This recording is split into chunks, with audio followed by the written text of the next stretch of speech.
Hi, I'm Cameron from Welcome to 1979, and I'm going to talk to you about your reference lacquers.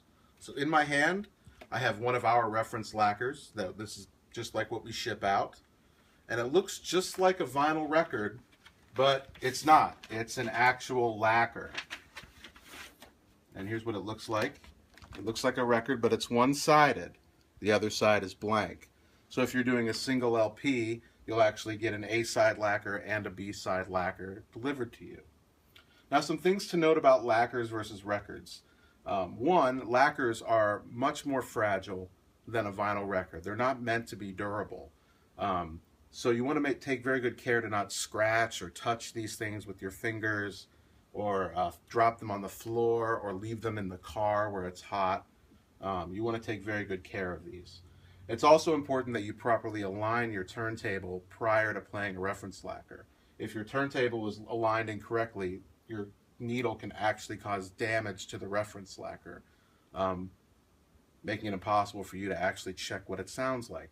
So if you haven't watched our alignment video and you're not sure yours is aligned, stop now, go watch that video, and make sure you're all set up, and then we're ready to rock with the reference lacquer. So we're going to put this on, and what we're listening for is the overall fidelity of the record that's cut, and making sure that we're happy with the way it sounds. Now, your vinyl record is going to sound different than your digital master or your analog tape master. There are certain things that have to happen to get it on a record. So the idea is not listen to make sure it's identical, but make sure that you're happy with the way it was changed. The overall volume will be quieter than your digital master because it's on a different reference point. Don't freak out about that. If you want to compare it to other records you have in your collection, feel free. But really, we're just listening to make sure that we feel the record sounds great. We don't want to hear any distortion or any kind of skips or anomalies. Anything like that would need to be addressed. Now, before I send a reference lacquer out to you, I've cut it and listened to it myself. I also record the playback off of my turntable digitally.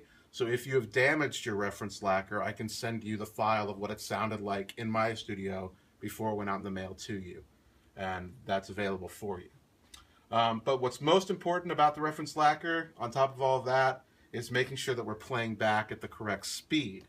So on the turntable, we have a couple of adjustments. We know this record was cut at 33 1/3 RPM. So we're going to make sure 33 1/3 is selected. We also have this speed control adjustment for our record player. They make it go faster or slower. Now, if I just take the needle off and spin the platter up without playing it, on the strobe you can see there's these little bands that are moving, but they seem to be a little fast. But that's because when you put your needle on your record, it's going to drag a little bit and change the speed. So you always want to set your needle down in the leading grooves and then adjust your speed to be set exactly at 33 1/3 there, which is pretty close there. Any slight deviation in that will change the overall pitch of your music. The faster it is, obviously the higher pitch it would be. So if you feel like it's out of tune or something when you play your reference lacquer, check your playback speed. And now that that's set, we're going to start it from the top and go sit down and listen to the reference lacquer and make sure we're happy with it. Thanks.